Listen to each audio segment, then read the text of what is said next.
right, let's have a little fun here and do some experimenting with a 4x6 glossy photo print. Okay, I just got these printed at Costco. These are all free for download on my Flickr account under the Clouds album, I believe. Clouds for photo stamping, I think I called it, or Clouds/Sky, or something like that. I'll put a link to it in the description below. All right. Now, I've done a lot of photo stamping, especially over this last maybe 6 months or so. I don't know. Maybe it goes back. I don't know. Maybe it goes back a year, maybe a year and a half. Gosh, time flies. But I was thinking about this photo paper combination with pigment ink, which I've never done before. Typically, I've liked stamping my imagery with dye-based inks. They print beautifully on photo paper. They absorb into the paper and dry very quickly. They give you great prints. And I'm usually going in and coloring with alcohol pens because alcohol won't mix or dissolve the water-based impressions because this is alcohol. Alcohol and water don't mix. And or things like, if I do use pigment inks, it's in a real kind of misty type of application. Okay, but what I'm getting at is I've been using things like Brilliance inks with a lot of foil, rainbow holographic papers, etc. to do, I don't know, different types of looks on that, okay? I don't think I've tried this type of ink on photo paper, so I want to give that a try and do some of the techniques that I've been doing on foil on this photo paper, okay? But we'll incorporate the dye-based ink impressions on here, and we'll see how that works out. I don't know. I don't think I've gone with, or tried these types of surface media combinations before. Okay, so that being said, when you're doing different types of media on whatever paper it is, okay, matte paper, glossy, foil, photo paper, etc., just be aware, I really encourage everyone to play around with things and to try things out, experiment, but just kind of know some of the basics about your media, okay? Pigment inks tend to be, as far as most of them that I know, I think they're all oil-based. Dye-based inks are water-based. Then you have things like alcohol-based markers. I haven't used oxides yet, but those are yet a different type of ink. But just know kind of the progression of media that you have to use in order to do these combinations, okay? Don't get it too, it's not confusing or anything like that. You just have to kind of play around with it. But if you know the basics, like if you're painting a house or something like that, and someone's painted like an oil-based paint on a wall previously, you can't go over it with a water-based one. Otherwise, it's probably going to start peeling. Maybe you can do a primer over it first or something like that. But if you know kind of the basics like that, it somewhat applies to, card making as well.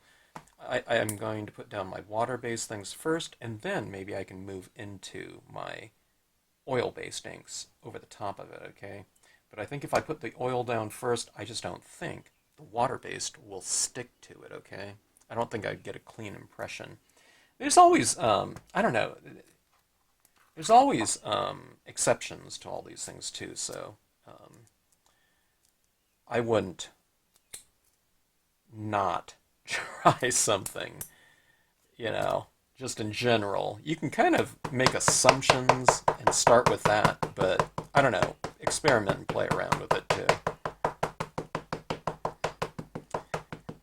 All right. By the way, this is Nature Set number 21. I thought I would do something with that. I was thinking about kind of a bayou scene, and I'm starting off with, a very bright, sunny day type of thing, all right?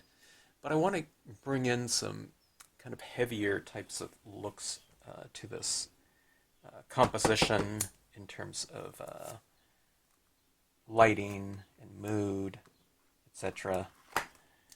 Just to really experiment around with this media, I don't know, experiment, you might say. I want to know what we can do on these different types of surfaces with, you know, the inks that we have available to us. Okay, but I don't know if I mentioned it. The regular pigment inks I've found when doing this before, I love things like Versafine and Versafine Clair, okay, if I'm doing those on certain types of cardstocks that are somewhat absorbent, matte cardstocks, silk or dull sheens, all the way to glossy, okay? I find those work fine on that type of surface, but one time on a photo print I used, I don't know, one of those Versafines, and I printed my foreground image, and it was beautiful and dark and crisp and everything that you want those pads to provide for you in an impression.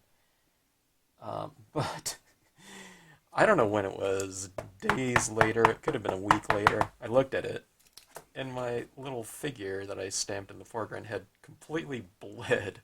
You know, it was all blurry. It just, the ink never stayed in one spot. It just, you know, ever so slowly just bled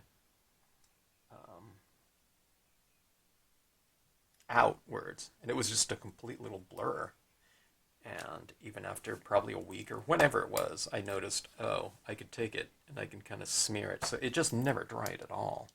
I would have thought that photo paper, well, because I used it, I thought it would work because the dye-based inks just penetrate and, you know, these are dry right now. I don't know if that's dry because I just stamped it, but I don't know. I thought it was porous enough with this emulsion coating on there to dry because the dye-based inks dried, you know. But it didn't. You know, so I may, maybe it would eventually dry because it wasn't just completely wet where I can drag my finger through it, but it's just not something that you're going to do on there. I don't know if you can heat set it, maybe.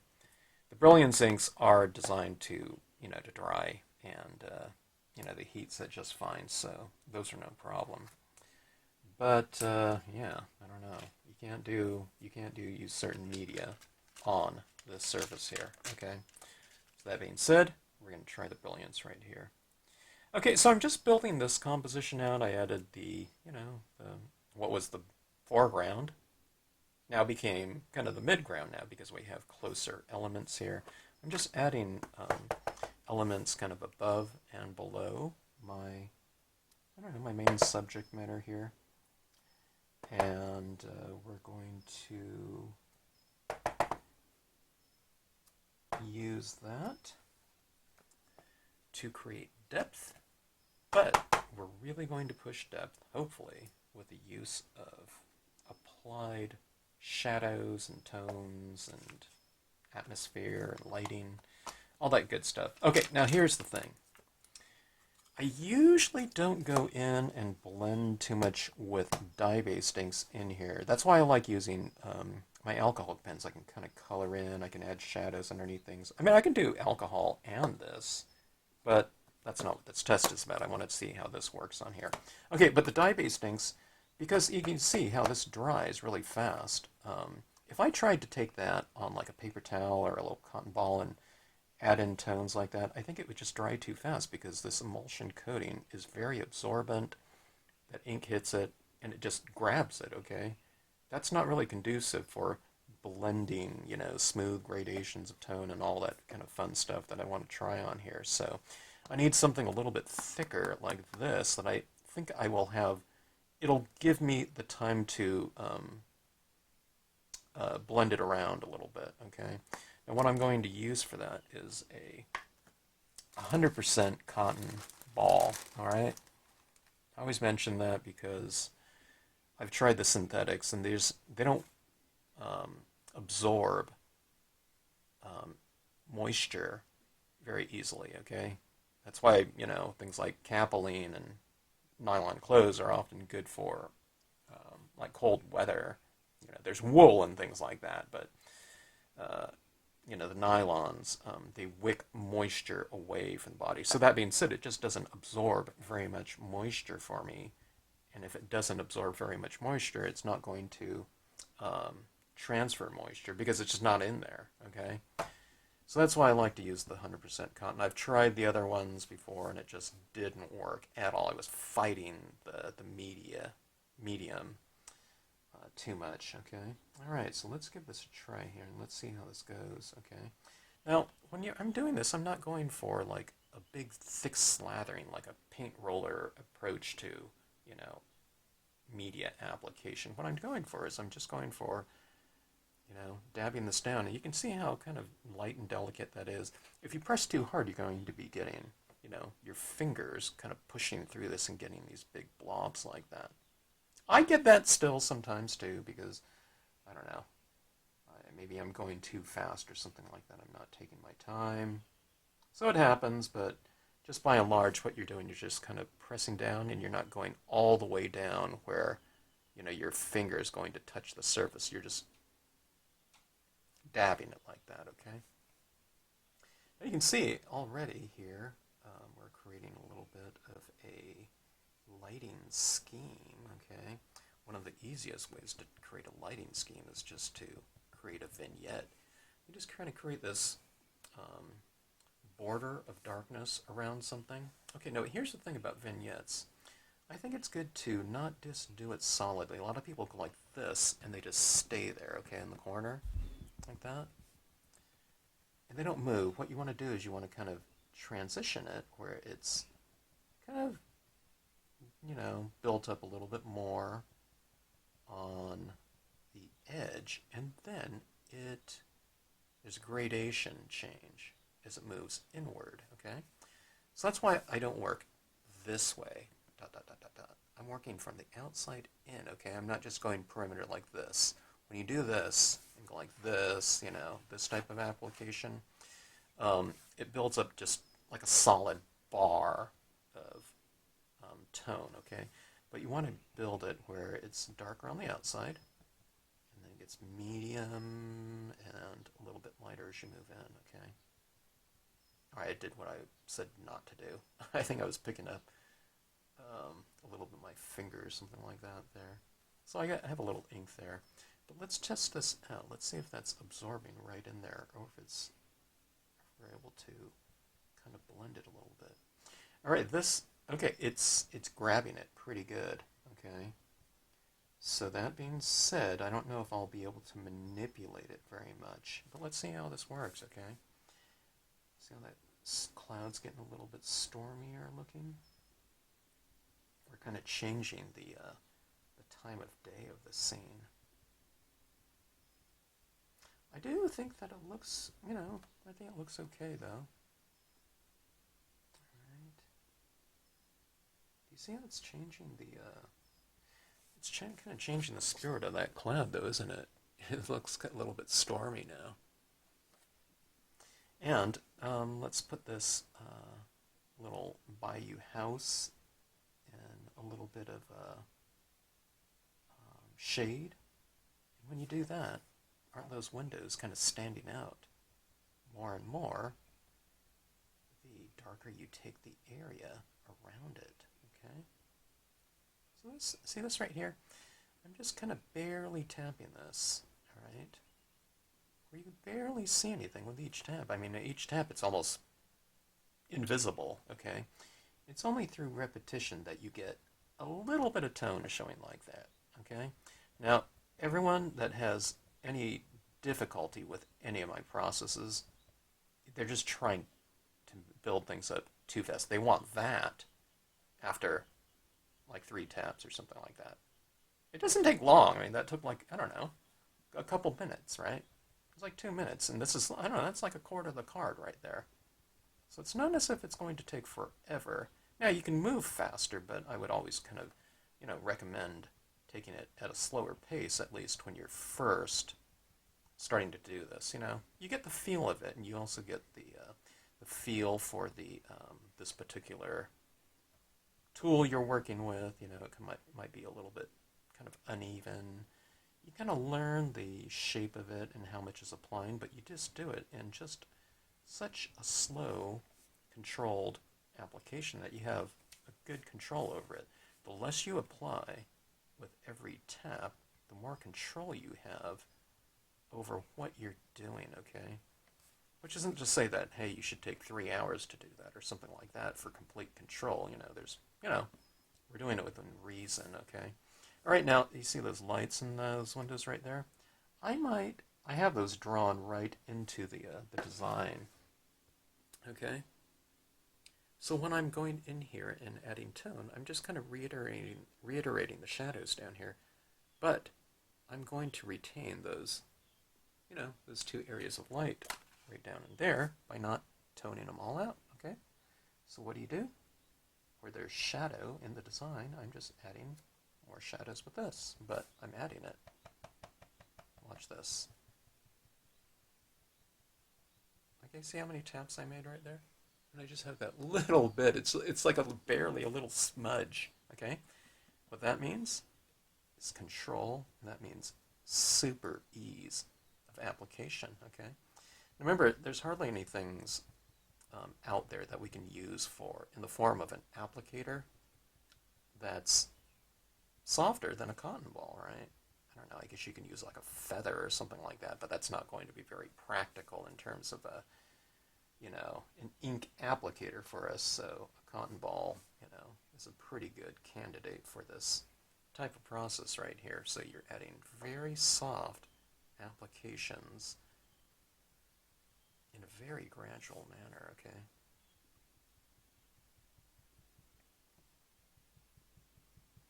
All right, let's test this out. Okay, this really surprises me.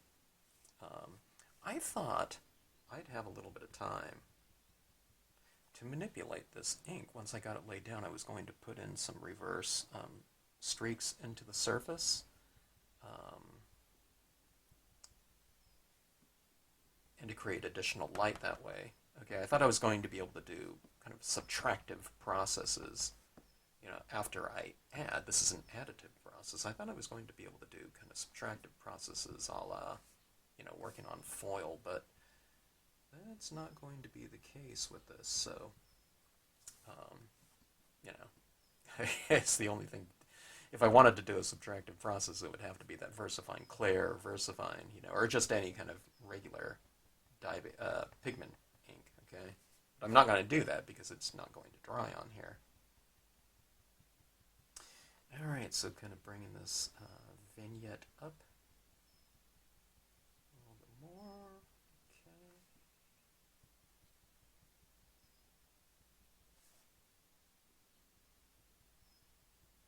Now, if this is a really light area up there, maybe I don't go all the way up there, But for this piece, I think this, the four corners really kind of help to kind of frame our composition. Looks like a storm's coming in, huh? It's one of those things, in nature types of stamping, you can just change the spirit of it with whatever colors you use, how much colors you use, how much tone you use, and I don't know, the atmosphere or kind of personality of our scene just completely changes. It's interesting too, as I'm getting some of these colors down here, I guess you can probably use some alcohol inks and color in here. I think it would smear some of the ink a little bit. You might get some on your pen because alcohol might put some of this oil-based media back into solution. But who knows? Maybe it looks good. Yeah, you might get a little bit on your pen, but you just kind of roll it out on the, your piece of paper, and it should be okay. Maybe you don't use your $5 pens on it. I'm using some really, kind of inexpensive ones, or I could use the shuttle art ones.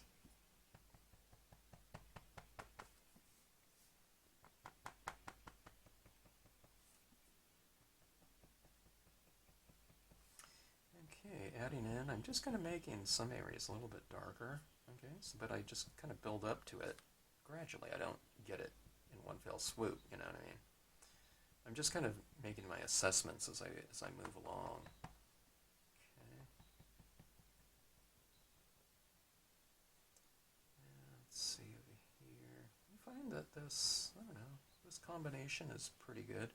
It might be kind of interesting if I had, I don't know, another, you know, some other colors of Brilliance, actual colors. I have my black and white and then several metallics, but maybe I need to try out things like some greens or something in blue. And I don't know, I think it'd be interesting down here in the water maybe.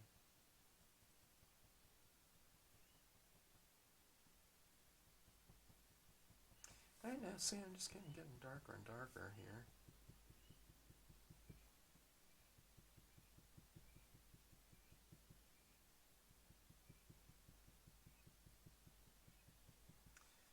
I'm finding that this application of pigment ink on here works pretty well. I don't know. Yeah.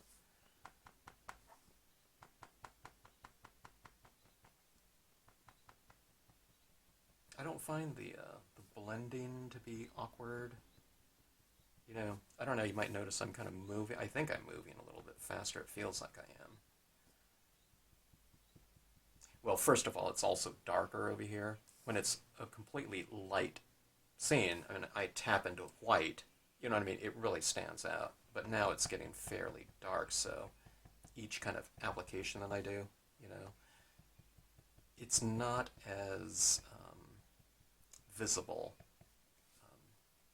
So you can kind of move faster and faster. But, you know, do watch out. Don't come into your ink pad and get a big blob there or something like that, you know. You can kind of blend it out, but, you know, it's just, it'll be a much faster process if we don't have to kind of, you know, do, you know, repair work or something like that on the base.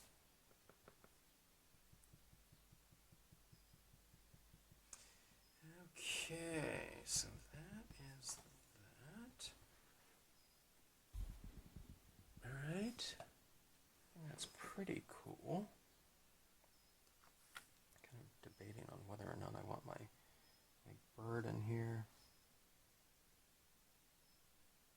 I don't know if I could stamp. I might be able to stamp it with the pigment ink. Let's give it a try. Okay, I stamped everything else out with the dye-based inks, but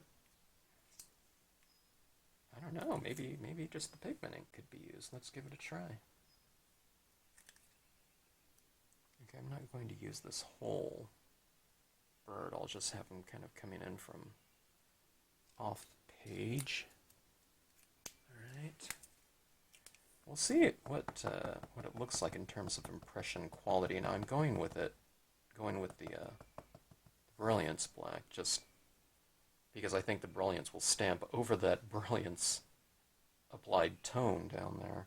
Okay, but I don't know if dye-based ink would really stamp over that. So, yes. All right. So got a little bird there in the foreground. It looks pretty decent in terms of the composition.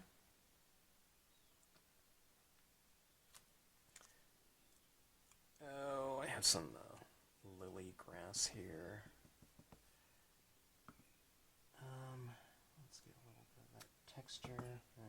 Can't see it very much because I toned in a lot there. Yeah, you can see a little bit. Okay, now let's test something out here. And let's see how some white pigment ink will look. I haven't done sunbeams in a little while. Maybe a couple months, maybe. I don't know, it feels that way. It might be less time, but let's see, let me get some stuff out of the way here. Start getting pretty sloppy when I start working with black pigment inks in this way. Okay, so I'm going to I'm going to put some light beams coming through the scene, okay? We've retained some of this white up here. So what I'll do is I'll have, I think, some light beams coming in from somewhere.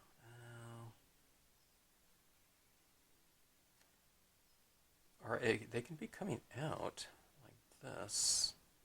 Let's have it coming from the horizon. So I'm going to have it going up like this. I was thinking about just having it all coming across this way, but I don't think it would make sense because the sky is so blue. It has to be coming from down here, okay?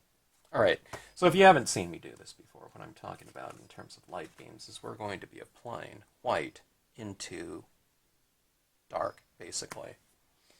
All right, so we need,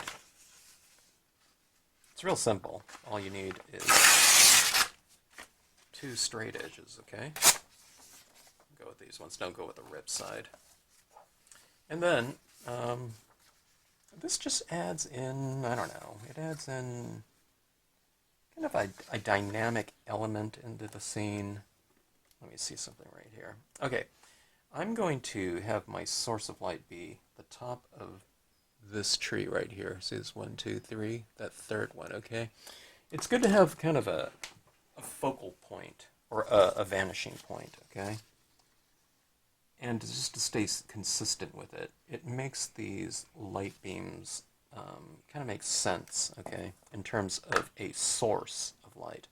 All right, so let's go with another cotton ball, okay, and I'm going with some white Brilliance ink, some Moonlight white. All right, and what you're going to do is you're going to, again, kind of take things nice and slow. Don't go with a huge blob of it. And taper it, okay? We're going from starting in the lighter area and adding more. And as I move up here, I'm adding less, so it kind of dissipates, okay?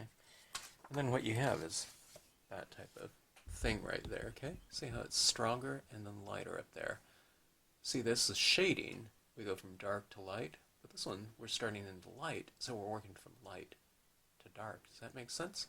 Stronger in the light, and it dissipates out there. Stronger in the darkness with the black, and then dissipates in here, okay?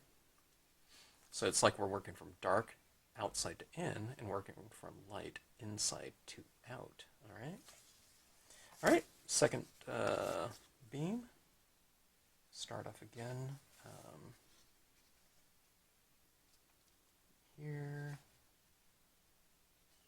And we'll go like that. You can make them wider, thinner, whatever you want. Personally, I like to vary it a little bit. I like to have some kind of thinner ones and thicker, okay? Inked up, tapping for a while in that lighter area, and then moving up here, okay? So see, when you're tapping for a while in there, you're removing a lot of ink, so that when you move up into these other areas where it's supposed to dissipate, you're not applying as much because there's not as much on, in this case, the cotton ball, okay? See how I keep going back down into that little groove? And you come out like this, and you have kind of a varied beam again, like that. Alright, let's see. We'll go pretty wide here, okay? It's not like that. And you can put it in front of the tree branches too if you want to. What you're saying is that the beam is kind of coming from underneath and kind of going up through them, or you can just kind of go up to them and have it coming from, you know, have it in back of them. Let's do it a little bit in front of it. Let's, you know, it'll give us a little bit of dimension, or added dimension.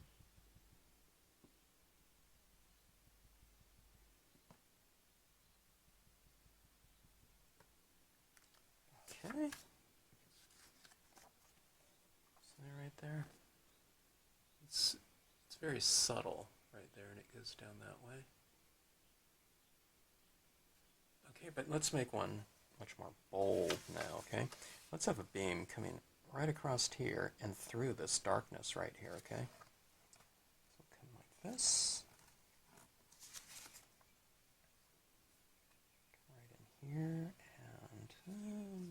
about that thickness maybe. Okay, and adding a lot right over here. I want to show you you can do a broken beam too. You can have a lot here, and then come over here, and then start it from here again, okay? You see that happen all the time with what they call these is crepuscular rays. Okay, there's different things that break up the beam. Maybe a cloud is kind of breaking up the beam in, some area. So it kind of oscillates from light, darker, okay? So you don't have to have things smooth and even. I think that's what a lot of people try for, but I think varied kind of looks a little bit more, I don't know, realistic and rich. Okay, so see this right here? So you kind of have the beam kind of a little bit stronger on the top than on the bottom. I mean, once we look at it too, I mean, you can certainly make your adjustments.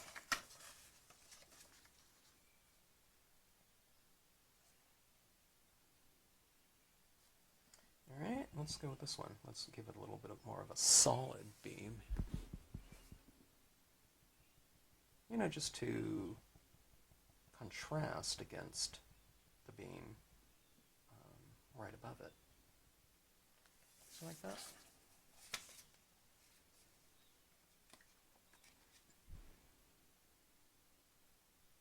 These are really fun to do. I don't know. It's just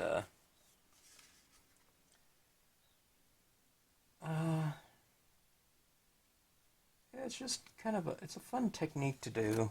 I mean, it's certainly easy, and it's like instant drama. Okay, watch this one. I'm going to put this beam in front of these trees right over here.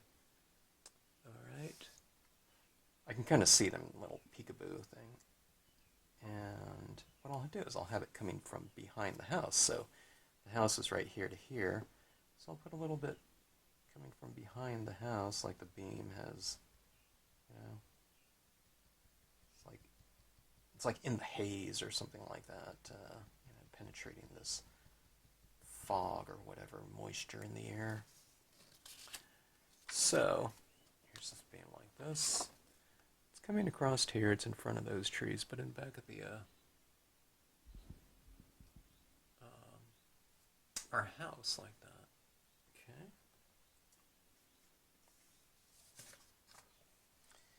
And let's see here. Let's come across this way. I'll oscillate it a little bit. I'll try to put it behind some of these branches. If you get a little pigment ink on the branches, that's fine. You're just saying that light is hitting them, okay? And it really varies the impression of those, Spanish moss items. Okay, I built up a little bit, but it gave me time. It allows me to remove it too. I find, okay. So something like that. Yeah, look, it's fairly subtle, isn't it? You see it over here. Let's put one right across here. I'm adding a lot more than what I thought I would, but I'm finding that, I don't know, it doesn't stand out. These beams are kind of subtle, believe it or not. I didn't think they would be, but I don't know. I guess I didn't make the scene so dark where it really stands out, which, maybe it's good.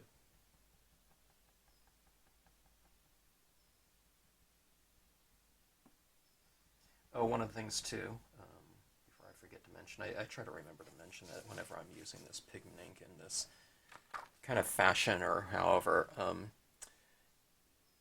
The white pigment ink, it dries darker than what it looks like when it's been freshly applied. Oh, I just noticed I was using the wrong side of the piece of paper, so I got ink all in this area right here.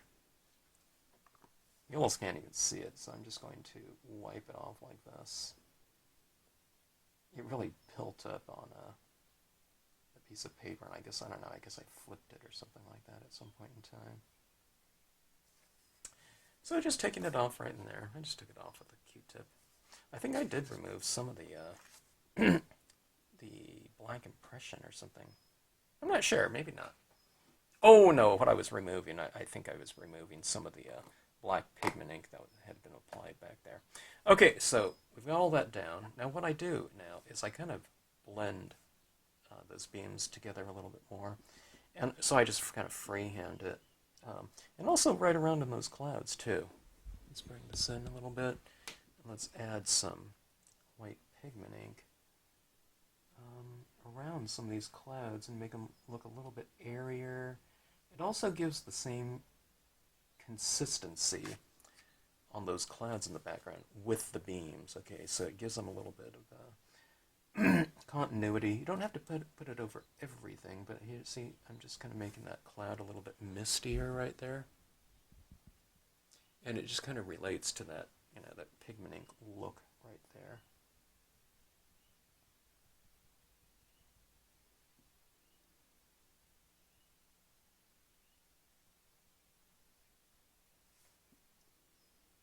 I applied a little bit too much, but you can kind of manipulate it and move it around, so it's fine. Okay, so I'm going to add some of this mist down into here. So we have clouds in the background, right? Now what I'm essentially doing is I'm adding some mist and fog in the foreground, which is basically what a cloud is made out of. So what you're doing is by bringing this in into some areas down here is like you're sandwiching the imagery with the same thing that's going on in the background in the form of clouds. You're putting like a cloud of moisture down in front of the objects. So again, it's like they're enveloped in this, you know, kind of illuminated moisture atmosphere, you know, which a cloud is. It's just moisture in the air, right? And it's being illuminated by sunshine or light. Okay, see that right there? And see these background trees? I think those background trees look really good, but let's put them in a little bit more light, okay? Like this. I'll put some of this fog right down at the base. Those trees. I don't add it over everything. I like variations, so I'll put some right there, but then you leave the other, you know, areas of it nice and crisp, so they play off each other. All right, bring some down here as well. Doing this type of thing like this, it's kind of, it's like therapy or something. Not that I need that, you know, to relax or anything like that, but it is certainly relaxing to do this. I know there's something to adding light back into dark.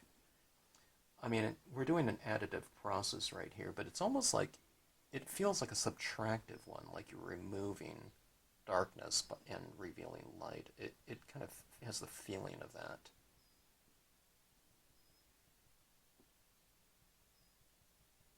You see, I'm kind of putting these trees in the distance in this kind of, you know, glorious light or something like that, and it's really changing the spirit of those background trees. They look farther back in the distance to me by lightening some of them up.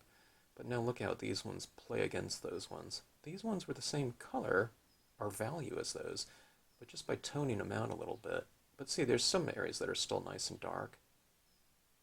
You know, I mean, you could go over it, but I like that oscillation of light, dark. This one's a little bit darker too. And then, see, I put some pigment ink right back in here. And that makes this tree a little bit closer to us than that one, right? Doesn't it look like that? Now, let's really push that one back just to emphasize this point right here. Okay.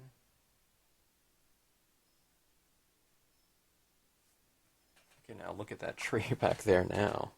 That'll come back around. It'll get a little bit darker because, again, the white pigment ink dries darker. But look how distant that tree looks now in comparison to this one. So just in this tiny little space right here, we've created a lot of depth.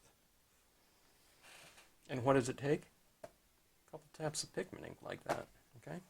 All right. So, and sometimes what I do is, if some areas, I think could use a little bit of visual interest, I just kind of add a little bit of a little fog or light in that area, like so. Now you have a little bit of illumination over there.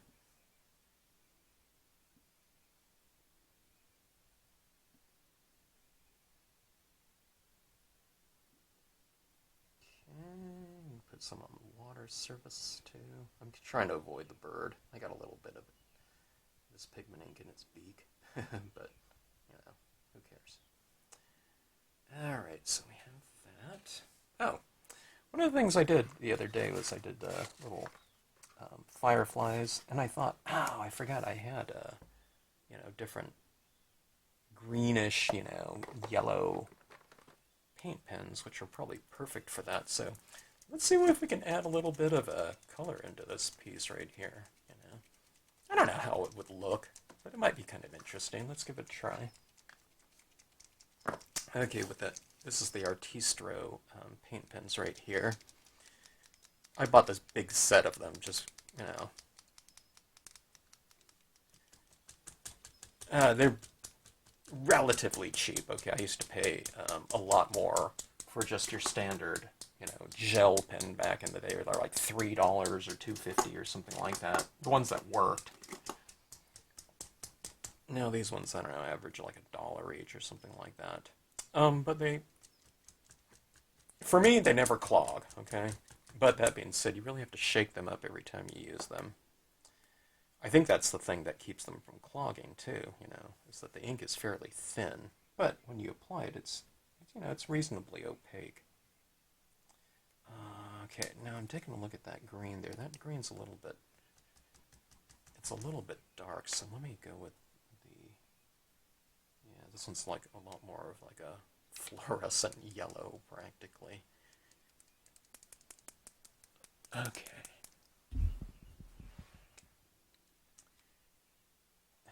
I don't know how it's going to look, but let's give it a try, okay? Alright, this one I didn't shake it up enough. It's still a little bit. You have to hear that little ball, shaking around in there. Okay. Alright, let me see if I can get this flowing a little bit more.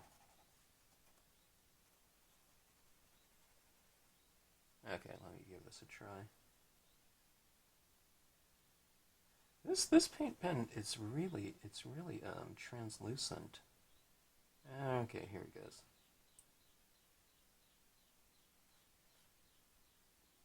There is some bird going crazy outside of my window. I don't know if you can hear that on my microphone, but it is 1:30 a.m. and that bird's going nuts outside. I think it's a mockingbird, but it sounds like a different one that's been out there. All right, that was one color. Let me go with this other color right here. Okay, this one's a lot more, I don't know, the characteristic of this one's a lot more opaque.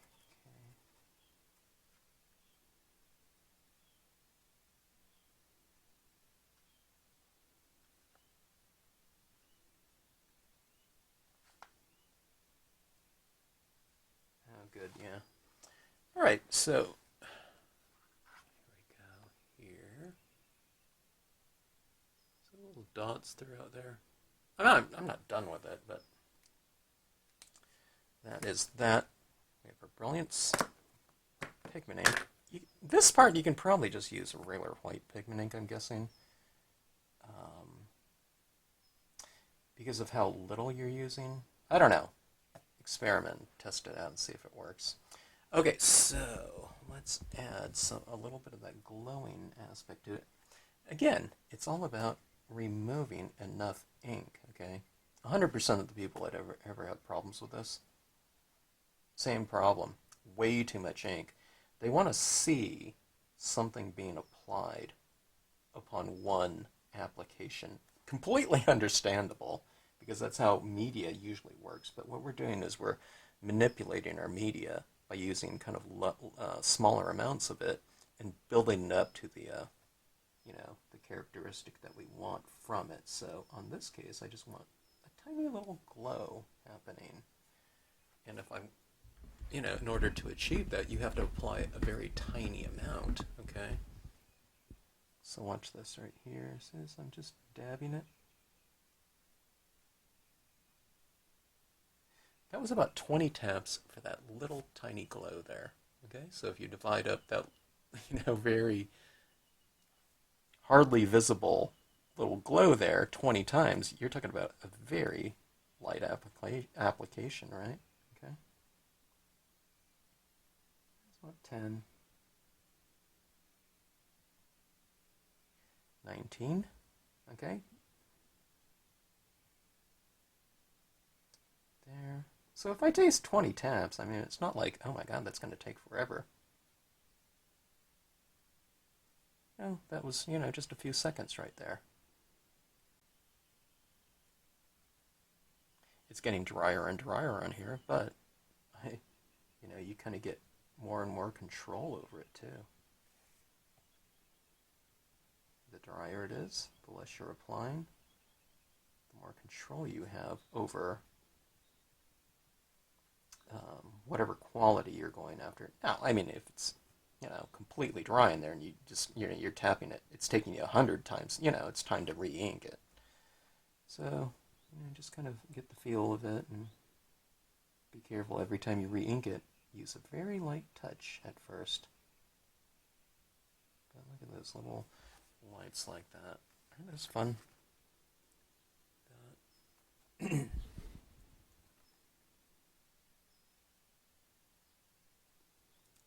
See our photo in the background being utilized.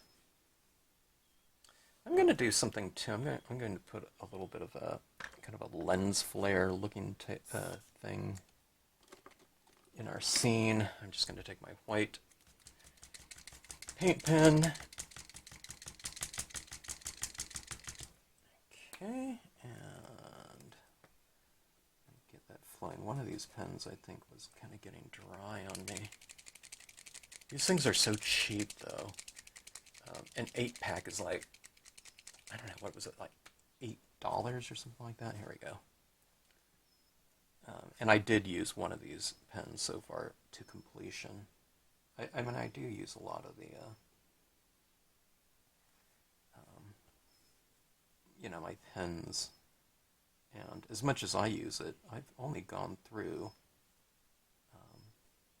one pen so far. I'm like on my second one. I think I opened up two just because I forgot I had opened up one already. But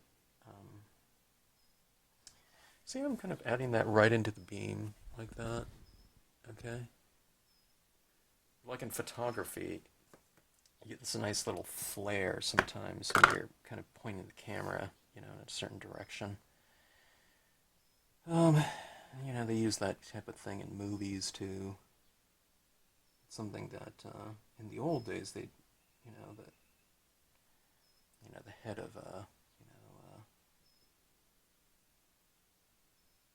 camera or whatever you call it, they would always avoid that type of thing. But then it became kind of a look, to incorporate things like lens flare into a shot. It probably looked more kind of natural or something like that. Alright, and I'm just kind of making those little things glow, so we have like glowing little orbs from, fireflies. Now we have it in the form of lens flare.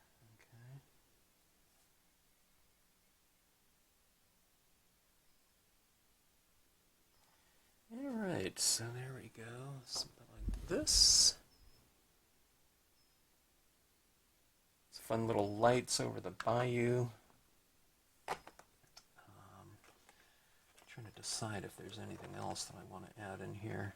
I have like a little bird soaring or something like that up there. Might be kind of interesting. Let me use a little.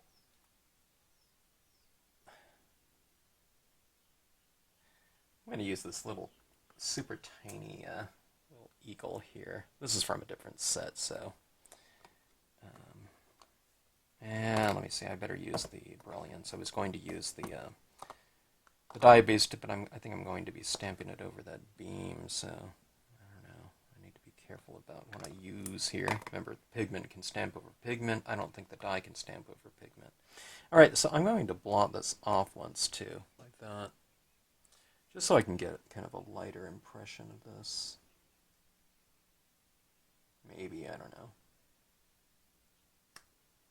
Yeah, it's a little bit lighter, because I wanted that eagle in the light. That's from Nature Set number 22. Okay, there's that little eagle up there. Let me take a little bit of white pigment ink. Let me grab my white cotton ball again. And take this and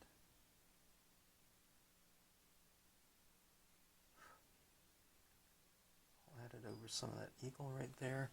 So the eagle's like in the light too. It's kind of being enveloped by a little bit of that misty light right there. I can focus the There we go. Right, so you can see that light. I put a little bit of pigment over this side of the wing so that the side that's closest to the light is being illuminated there. Let's take a look at some of these branches right here. I think we can do something a little bit more interesting with them. Let's put them in a little bit more pigment ink, like so. Okay. See, when you do this, it's like they're being influenced by the light. Something right there. I just kind of illuminated that branch right there. It's like they're kind of poking right into the light.